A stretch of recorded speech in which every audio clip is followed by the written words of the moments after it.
Chers amis, shalom. Après 40 ans dans le désert, une nouvelle génération se tient aux portes de la terre promise. Moïse a disparu et Josué prend la tête du peuple. Sous sa conduite, Israël traverse le Jourdain et commence la conquête du pays. La prise de Jéricho, elle marque le début de cette installation. Israël entre enfin dans la terre que Dieu avait promise à Abraham. Sous la conduite de Josué, le peuple prend possession du pays, établit l'autel de l'Alliance et reçoit son héritage.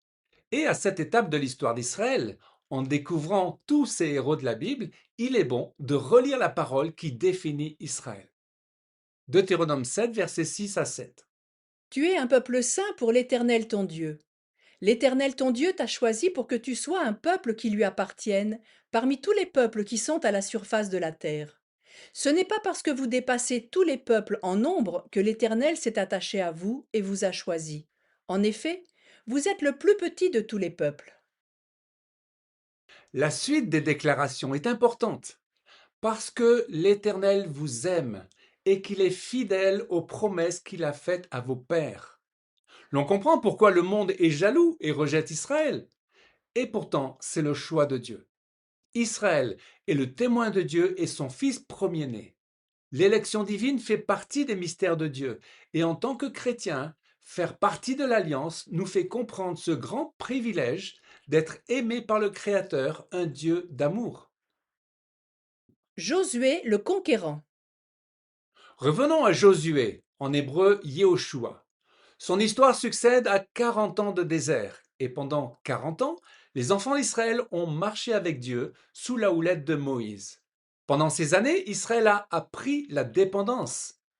Moïse avait formé la nouvelle génération et Dieu a organisé le peuple en tribus autour du tabernacle où sa présence et sa gloire demeuraient au milieu d'Israël. Ce temps dans le désert, comme celui de l'esclavage, n'a pas été une parenthèse. Il a marqué profondément l'identité d'Israël comme un peuple sauvé, délivré et transformé à travers l'épreuve. Avec Josué, nous quittons la période des 5 premiers livres bibliques, la Torah, pour entrer dans la terre promise. Les enfants d'Israël qui ont franchi à pied sec la mer Rouge et le Jourdain sont devenus une véritable armée et Josué en est le commandant. Mais là, avant la bataille de Jéricho, Josué rencontre le chef de l'armée céleste. Josué 5, verset 13. Josué se trouvait près de Jéricho. Il vit soudain un homme qui se tenait debout devant lui, avec son épée dégainée à la main. Josué s'avança vers lui et lui demanda: Es-tu des nôtres ou de nos ennemis? Non, répondit l'homme, je suis le chef de l'armée de l'Éternel. Comme Moïse au buisson ardent, Josué rencontre Dieu. Et cette révélation va déterminer sa mission.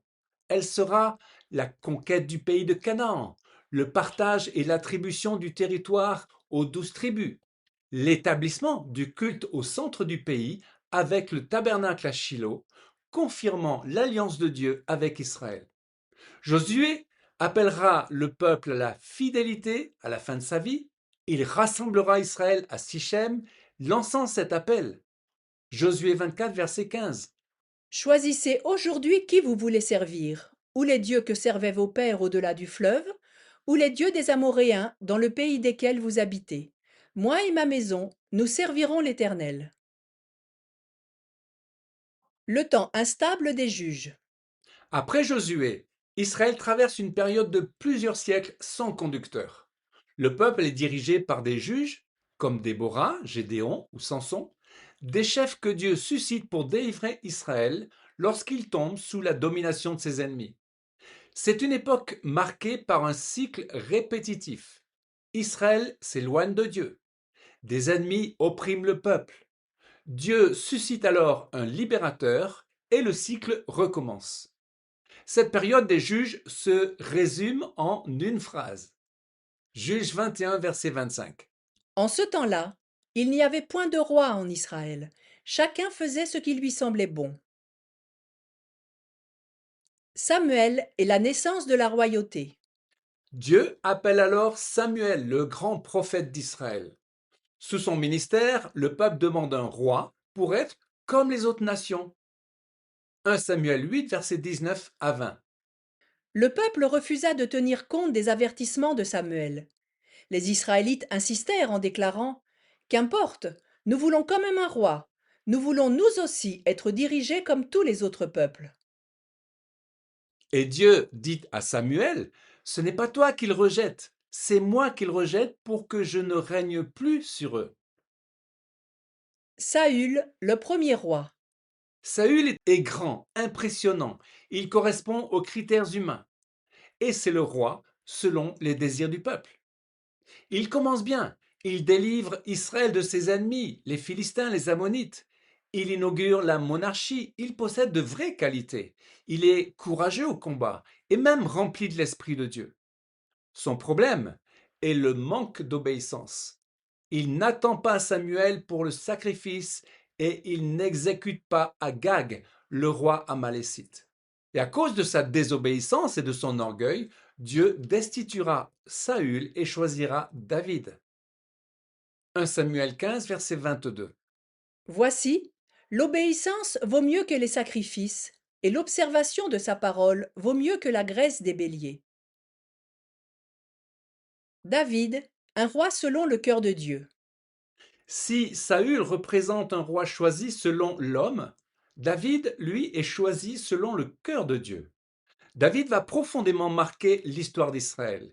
Il établit Jérusalem comme capitale, rassemble les tribus et apporte une véritable stabilité au royaume. Mais surtout, Dieu lui fait une promesse exceptionnelle. Samuel 7, verset 16. Ma grâce ne se retirera point de David comme je l'ai retirée de Saül, que j'ai rejeté devant toi. Ta maison et ton règne seront pour toujours assurés.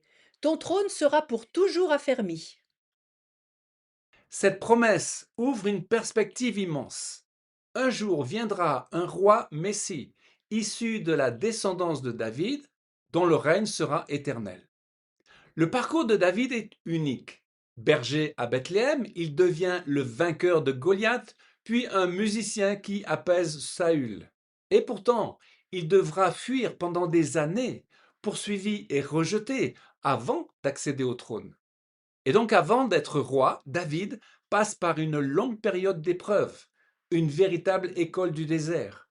Au final, il accomplit des choses majeures. Il unit les tribus, fait de Jérusalem la capitale, y fait monter l'arche de l'alliance et étend le royaume en le rendant sûr et stable. L'alliance davidique. David a commis une faute grave avec Bathsheba, faisant même tuer son mari, Uri. Pourtant, la différence avec Saül est essentielle. David s'est vraiment repenti. Il est revenu humblement vers Dieu. Et sa relation avec le Seigneur est ainsi personnelle, intense et transparente. Dieu fera alors avec David une alliance majeure. 2 Samuel 7, 12 à 13. J'élèverai ta postérité après toi, celui qui sera sorti de tes entrailles, et j'affermirai son règne.